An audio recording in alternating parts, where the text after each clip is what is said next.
देखिए, saving account तो आपके पास होगा ही। ये भी हो सकता है कि एक सेविंग अकाउंट आप रखते हो या फिर दो रखते हो, और ये भी हो सकता है कि कुछ सेविंग अकाउंट आपके गवर्नमेंट बैंक में हो और कुछ आपके प्राइवेट बैंक में हो।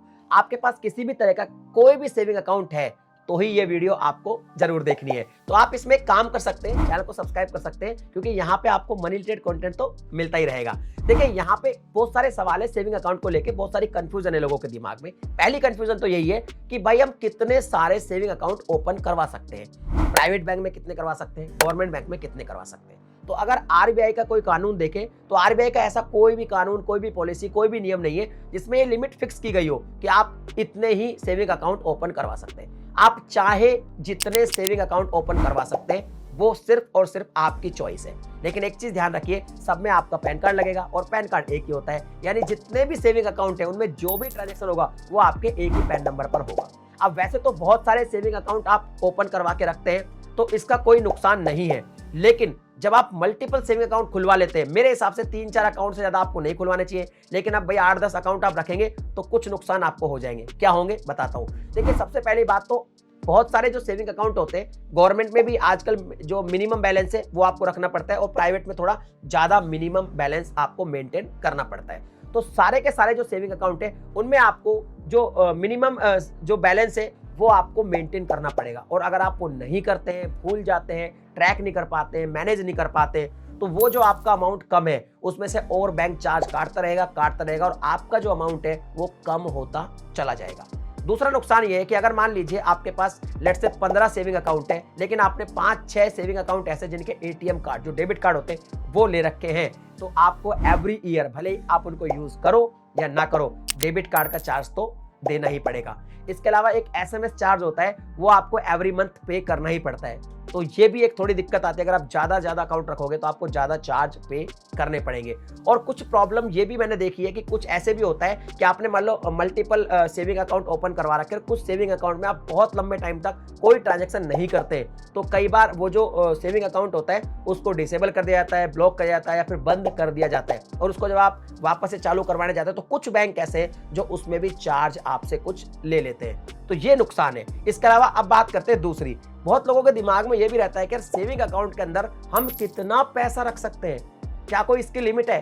तो देखिए, आरबीआई का ऐसा भी कोई पॉलिसी नहीं है कि आपको फिक्स कर दिया जाए कि आप भाई सेविंग अकाउंट में इतना ही अमाउंट रख सकते हैं। आप चाहे जितना सेविंग अकाउंट में अमाउंट रख सकते हैं, एक में भी रख सकते हैं, मल्टीपल में भी रख सकते हैं, कोई दिक्कत नहीं है। लेकिन हाँ, एक चीज बता देता हूं, अगर बैंक, मान लो बैंक को कभी कोई प्रॉब्लम हो जाती है, बैंक दिवालिया हो जाती है, बैंक डूब जाती है, कुछ भी हो जाता है, तो आरबीआई सिर्फ 5 लाख रुपए की गारंटी लेता है, और वो पहले सिर्फ 1 लाख रुपए थी, 5 लाख रुपए भी कुछ दिनों पहले ही हुई है। यानी कि 5 लाख रुपए की गारंटी लेगा, भले ही आपके बैंक में 1 करोड़ रुपया हो, 2 करोड़ रुपया हो, और अगर बैंक डूब जाता है, बैंक को कुछ प्रॉब्लम हो जाती है, तो 5 लाख की जिम्मेदार आरबीआई रहेगी, नहीं 5 लाख रुपए तो आपको मिलेंगे।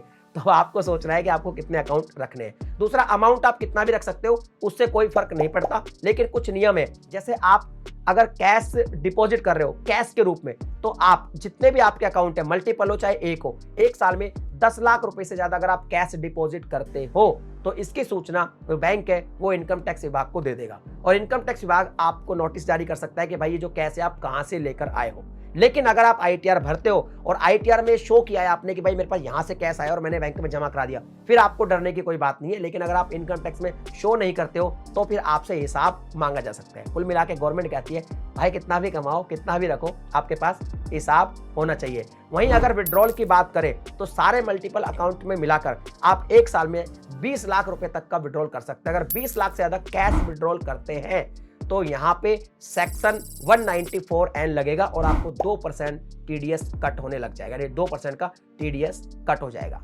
अब यहाँ पे एक सवाल और भी है सेविंग अकाउंट से जुड़ा हुआ कि भाई सेविंग अकाउंट में क्या हमको टैक्स भी देना पड़ता है। तो हाँ, इसका भी एक नियम है। देखिए, आपके कितने भी सेविंग अकाउंट हो, एक हो या मल्टीपल हो, सब में जो आपका पैसा रखा है उसमें जो आपको इंटरेस्ट मिलता है, अगर एक साल के अंदर 10,000 रुपए से ज्यादा का इंटरेस्ट मिल रहा है तो फिर आपको टैक्स देना पड़ेगा उस पर, अगर आप टैक्स में आते हैं तो। लेकिन अगर 10,000 से कम है, लेस देन 10,000 इंटरेस्ट आपको मिल रहा है, तो फिर ये टैक्स फ्री है। और जो मैं एक साल की बात कर रहा हूं, ये फाइनेंशियल ईयर की बात कर रहा हूं, जो 1 अप्रैल से 31 मार्च होता है। वहीं अगर मान लीजिए आप एक सीनियर सिटीजन है, तो ये जो इंटरेस्ट की लिमिट है ये 50,000 रुपए तक है। यानी अगर आप एक सीनियर सिटीजन है और आपके अकाउंट है या फिर आपने एफडी वगैरह कुछ भी जो है ओपन करवा रखी है, उसमें जो आपको ब्याज मिल रहा है सब में मिला के, अगर वो 50,000 से कम है तब तो आपको कोई टैक्स नहीं लगेगा, आप टैक्स को क्लेम कर सकते हैं। इसके लिए एक रूल है सेक्शन 80 TTB, उसके तहत आप क्लेम कर सकते हैं। लेकिन अगर वो 50,000 से ज्यादा इंटरेस्ट हो जाता है और आप सीनियर सिटीजन है तो भी आपको टैक्स देना पड़ेगा। अगर यूपीआई की बात करें तो देखिए यूपीआई भी आप अपने सेविंग अकाउंट से लिंक करके यूज करते हैं, गूगल पे, फोन पे, दुनिया भर के यूपीआई ऐप है। तो उस कंडीशन में ये होता है कि अगर कोई छोटी बैंक है, जैसे केनरा बैंक का एग्जांपल लेते हैं, जैसे केनरा बैंक है या कोई और ऐसी छोटी मोटी बैंक है, तो कुछ बैंकों में 25,000 रुपए की लिमिट है, आप एक दिन में 25,000 रुपए से ज्यादा का ट्रांजेक्शन नहीं कर सकते। लेकिन वही जो बड़ी बैंक है, एसबीआई हो गया, आईसीआईसी होगा, एचडीएफसी होगा, वहां पे आप यूपीआई से एक दिन में 1 लाख रुपए का ट्रांजेक्शन कर सकते हैं ईच बैंक। अगर 3 बैंकों में तो आप 3 लाख कर सकते हैं, पर बैंक आप 1 लाख रुपए का ट्रांजेक्शन कर सकते हैं। तो ये सारे नियम है सेविंग अकाउंट के लिए। और अगर आपके दिमाग में और भी कोई सवाल है तो सेविंग अकाउंट के लिए है और आपके दिमाग में चल रहा है, तो भाई नीचे मुझे कमेंट सेक्शन में लिख देना। मेरे पास सेविंग अकाउंट के बारे में इतनी जानकारी थी, अच्छी लगी ना, सब्सक्राइब कर देना चैनल को। मिलते हैं अगली वीडियो में एक नए टॉपिक के साथ, तब तक के लिए जय हिंद।